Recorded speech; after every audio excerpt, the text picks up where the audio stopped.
My male 24 parents passed away when I was very young. I have 3 siblings, a sister and 2 brothers who are much older than me. My oldest brother Dan was 26 at the time and my second brother Georg was 23. Georg inherited a lot of money when our parents passed away, so he had no financial problems. After my parents passed away, I wanted to live with either my sister Sophie or Georg, but both of them made it very clear that they didn't want me. Sophie was living in a dorm and Georg said he had a kid and he couldn't take care of another one, but this is BS because my oldest brother had kids too and none of my siblings was attending school.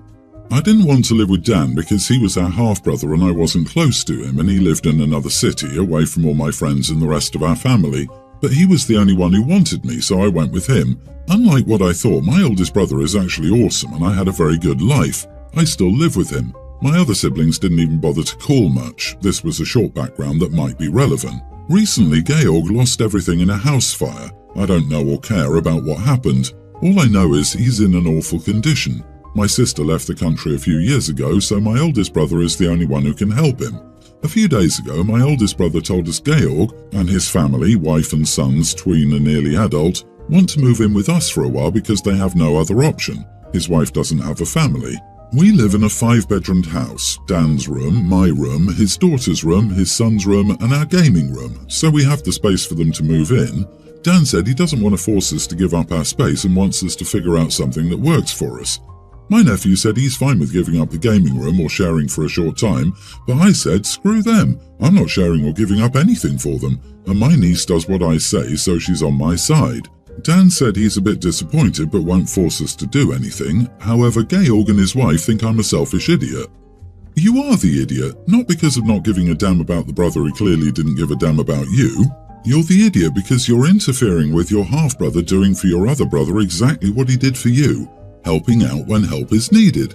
As you said, your half-brother is an awesome person and the type who helps family when they need it. Yep, being a 24-year-old living rent-free with a person who is kind enough to take in a little kid while simultaneously contributing to a tween nephew becoming homeless is mind-boggling. He'd really rather be able to have a room dedicated to video games than let 2 minors have a safe place to stay. So even if you want to hate your second brother forever, you're comfortable playing the role your second brother played to some other kid? Break the cycle, OP. My niece does what I say, so she's on my side. This sounds horribly manipulative.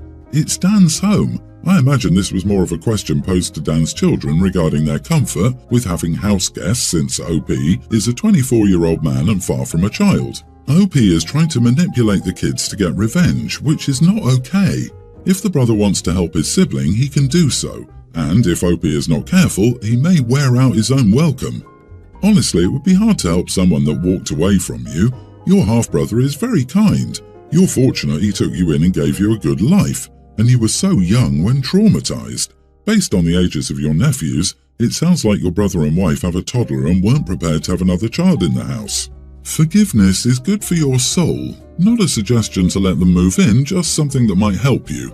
The brother was 23 and filthy rich due to inheritance, and OP was a little kid frightened to go to foster care. You are not the idiot. Knowing that you were a helpless child and your full siblings would choose to abandon you, I would say that your feelings are justified. I would offer to take the kids in like a decent family member would do, and like they didn't do for you. Screw the adults. Your brother was 23, had a kid and wife, and just got an inheritance. Way more than enough to help and not send you to foster care. I'm 25-year-old female. Recently, my colleague, female 33, invited me to her wedding, which happened yesterday. I was super excited and happy for her. Just in case, I asked her if there were any guest fees. She said, "No, you don't need to pay me anything." On the day itself, everything went well until the reception, dinner time. To my shock, I was presented with a wedding menu that had prices on it. For example, steak, $50. Everything was ridiculously expensive, including the vegetarian options.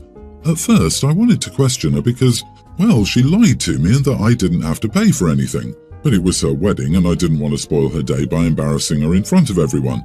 However, the only other option was not to eat, as I didn't bring enough money for a meal and a ride back.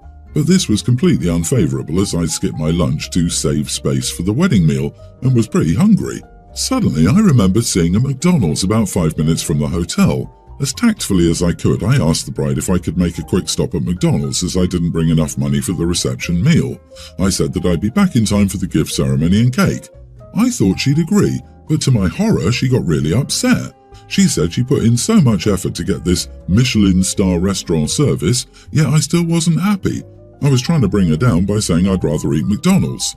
Alarmed, I said that I didn't mean it that way, I just didn't have the cash for it. She then scoffed, saying, "Whose fault's that?" Although I was trying to keep in my anger, those words really made me angry, so I told her, "You were the one who lied that I didn't need to pay anything." Getting angry as well, she replied, "What I meant was there is no attendance fee. You literally assume that you get a free 5-course dinner. Wow, you're cheaper than I thought." Then, with a glare, she asked me to leave her wedding. I did, struck dumb and rather hurt. And on my way home, I grabbed a Big Mac. LOL. Back at home, I told my boyfriend everything and asked if I was an idiot. He thought it was a funny story but said I was an idiot. If I didn't have the money, I could always repay her later. In his exact words, he said, "You chose the wrong time to be stingy." My other friends also agree, saying that it wasn't tactful of me to do that at the wedding, and although she lied, I should have just brushed it off instead of dampening her happy spirits. After hearing their opinions, I felt quite guilty and embarrassed. However, that one little part of me still thinks that it's justified because 1. She lied to me, and 2. Publicly humiliated me. Please help me out. Am I the idiot? Not the idiot, but I think you handled it wrong. You shouldn't have asked her if leaving and getting McDonald's was okay. You should have done it and come back. The bride, your colleague, does sound like a bit of a jerk and she shouldn't have humiliated you that way. I've never been to a wedding where I had to pay for my own food, and I've been to some cheap damn weddings and some expensive damn weddings. Next time you'll know to be prepared. Also, did you buy her a gift? Because if you didn't and showed up to get a free meal, then you're a bit of an idiot. Where do you live that it's acceptable for people to charge their guests money for the food at their wedding? The boyfriend's comment, "If I didn't have the money I could always pay her back later," doesn't make sense. Is he saying OP should have asked the bride to buy her a meal and reimburse her after? Because it sounds like the money goes straight to the venue or caterers to pay for the meal, just like buying it at a restaurant. It's not just, "Oh, oops, bride, I'll just take this meal now and pay you for it tomorrow." I agree. I have never heard of a wedding where the guests are expected to pay for dinner, especially without any notice. The bride's response is BS too. Attendance fees are not a thing at weddings. You asked and she said there was no cost. The misunderstanding is on her. That's not a wedding, that's a party at a restaurant. I'm guessing the reason you were invited was to fill out numbers when her other guests refused to pay to attend her wedding. And OP, you desperately need some new friends. My wife and I live far away from both sets of parents. We visit them a couple of times a year and they visit us about the same amount. My mom and dad love food. They will buy pounds of garlic and leave it in a rice maker for a month to make black garlic. They plan their vacations around amazing restaurants. My in-laws are lovely people, but boiling chicken drumsticks is fancy for them, and they refuse to eat steak that isn't well done. I discovered this the first time I went to their home for dinner. I wasn't even asked how I like my steak. Everyone got a well-done steak. It took me years to convince my wife to try a medium-rare steak. Now she loves them. I bought some beautiful prime steak for them when they came over when we moved in together. I made theirs medium well and I died a little inside. Her dad took them back to the grill and destroyed them, so now I buy select grade meat. I've been buying some excellent quality Wagyu for when my parents visit. Not every single time, maybe once a year. My wife says I'm being an idiot by not treating both families the same. I don't think I should waste money on great food for them when I know how they will treat it. Am I the idiot? Not the idiot. A burnt hunk of select steak tastes the same as a burnt hunk of Wagyu. This is a financial decision based on the tastes of your guests. Your wife is being silly. If she wants to feed her parents destroyed Wagyu as long as she works, let her buy it. Otherwise, start grilling chicken or make a turkey or a ham, stuff reserved for holidays and celebrations. That way they feel special and you don't waste quality steaks that someone else would appreciate more. It's not about equality, it's literally a waste to feed those people specialty foods. This is an absurd demand from your wife. I want you to waste money by ruining very nice and very expensive steaks, or I want you to only serve cheap steaks to your parents. It's not about being snobby, it's about not spending the money on something they won't appreciate.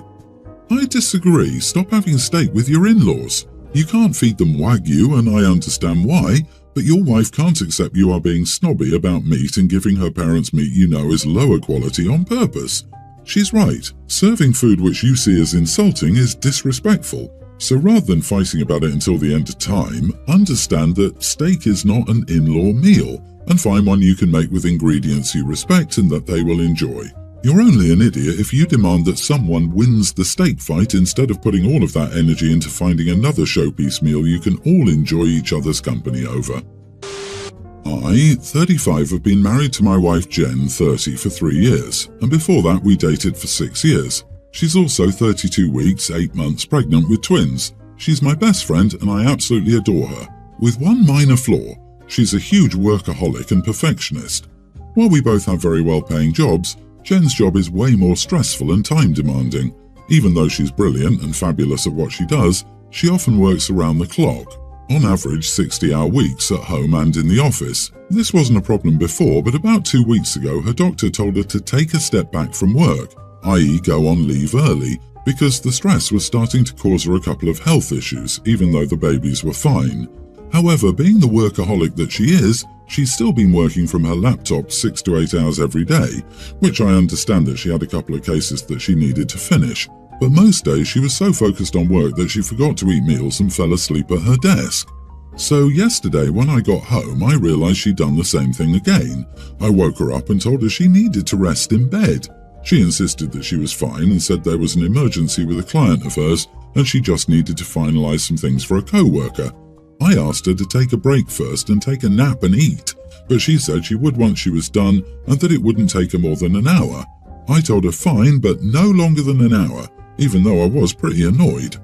So 2 hours later, when she was still working, I became frustrated and unplugged the Wi-Fi and put the cable out of sight. The only purpose of this was to cut her off from work on her laptop because she clearly had no intention of stopping. Once she realized this, she yelled at me, called me an idiot, and said that I was treating her like a child and accused me of being controlling, condescending, and borderline abusive. I told her she was being stupid and just let the co-worker who asked for her help handle it. I said she was free to use the mobile hotspot on her phone or figure out the router herself, but otherwise I would plug it back in when I woke up, which I did. She was so mad that she slept in the guest room, and when I went to apologize the next morning for calling her stupid, not for cutting the internet, she said that she couldn't even look at me. She hasn't said another word to me yet. I'm starting to feel like I might have been a bit extreme, even if I only did it out of concern. But honestly, she's overdoing it by trying to meet deadlines she's not even supposed to be responsible for. Am I the idiot? To a certain extent, I get your concern, especially if a doctor said to limit stress. Does she need a better work-life balance? Probably. But the way you deal with that concern is not by taking away your wife's autonomy. That's just unacceptable in a relationship. And frankly, given that your wife is a perfectionist and worried about work deadlines, you probably caused her a lot more stress than cutting her off from the Wi-Fi, hiding the cable, and demanding that she go take a nap like she's a naughty 5-year-old. You are the idiot. Exactly, she's probably working her butt off now so she doesn't have to do anything once the babies arrive. Your wife is an adult and gets to make her own choices. If you disagree so vehemently with those choices, you can choose to make an issue out of it, but just unilaterally making a choice for her, over her objections, about her own health is everything your wife told you it was, with emphasis on the condescending. If you think your wife actually has an addiction or a serious problem with her work patterns, then you should tell her that and push for therapy, not go behind her back and sabotage her decisions when you don't agree with them. I'm going against the grain here. She's being irresponsible with her health and the health of the babies. The doctor told her to go on leave early, but she continued to work and not really take care of herself. No, I don't think you're the idiot. You're concerned and just want your wife to follow the medical advice for her and the baby's safety. Right, everyone is missing the fact she's being irresponsible. He's right to be controlling when the girl can't even properly care for her unborn child. She's not eating. She falls asleep randomly at the desk. The amount of "you are the idiot" just shows how everyone wants to blame a man. She wouldn't be treated like a child if she didn't act like one. OP is not her parent, but he is those babies' father. Update: am I the idiot for shutting off the home Wi-Fi so that my wife would stop working? Jen and I had a calm discussion about last night. She called me on my crap and told me that I only stressed her out more by cutting the internet, something a lot of people pointed out. We both decided how we would respond if the other person was acting in a way that was harmful to our family, so that we would both feel respected. I apologized for calling her stupid, and she apologized for calling me abusive. As it turns out, neither of us meant the name calling. I promised to trust her judgment, and she promised not to overdo it with work. I mentioned that we should go to therapy at least once before the boys are born, and she also thought it was a good idea. We made up, got burgers, and she passed out on the couch. But I do agree that I was in the wrong here, and I accept my judgment. It's deserved, and I'm going to work on myself. I'm glad you two talked about it, but your wife seems to be a bit self-destructive in being a perfectionist. And I disagree with everyone here who says that you shouldn't interfere and let her damage herself and maybe your children with stress. If you're having a child together, it's wonderful that the father-to-be is involved and cares for the children. She is not an idiot but should address her unhealthy behavior because that's what it is. Workaholism is destructive and unhealthy and can destroy families, bodies, and lives.